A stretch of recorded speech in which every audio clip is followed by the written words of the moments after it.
ஷே நந்தி பேசுகிறேன்ப்பா. 2ஆம் நம்பர் தொழில் பார்க்கான். மில்லு தொழிற்சாலை பூரா பூமியை பாழாக்கி வச்சுருக்கான். அவனுக்கு என்ன அறிவு இருக்கும்? ஆடு மாடு கோழி பறவைகள் தின்னவனுக்கு என்ன அறிவு இருக்கும்? ஒரு அறிவு இராது. அப்போ அந்த ஈரக்கோலையை போய் தின்னு இறக்குதான். தின்ன உடனே நீ என்ன செய்கிற?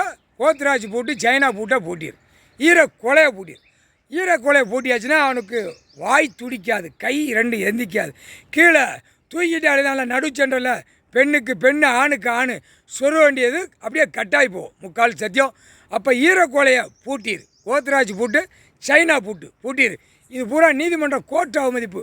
இந்த கணக்கு 8 நாட்டு சனீஸ்வரி கிட்ட கணக்கு போடுற நந்தி, நான் போடுற கணக்கு கோர்ட்ஸில் நீதிபதி ஜட்ஜி ஆண் பண்ணு கட்டுக்கோப்பா.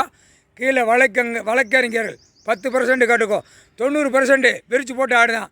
அதெல்லாம் கழிச்சிரு. 10% கதையை போடுறத கணக்கு போடுறத பார்த்துக்கோ, புரிஞ்சிக்கோ. நீதிமன்ற கோர்ட்டில் ஜட்ஜி ஆண் பண்ணும், புரிஞ்சுக்கோங்கப்பா.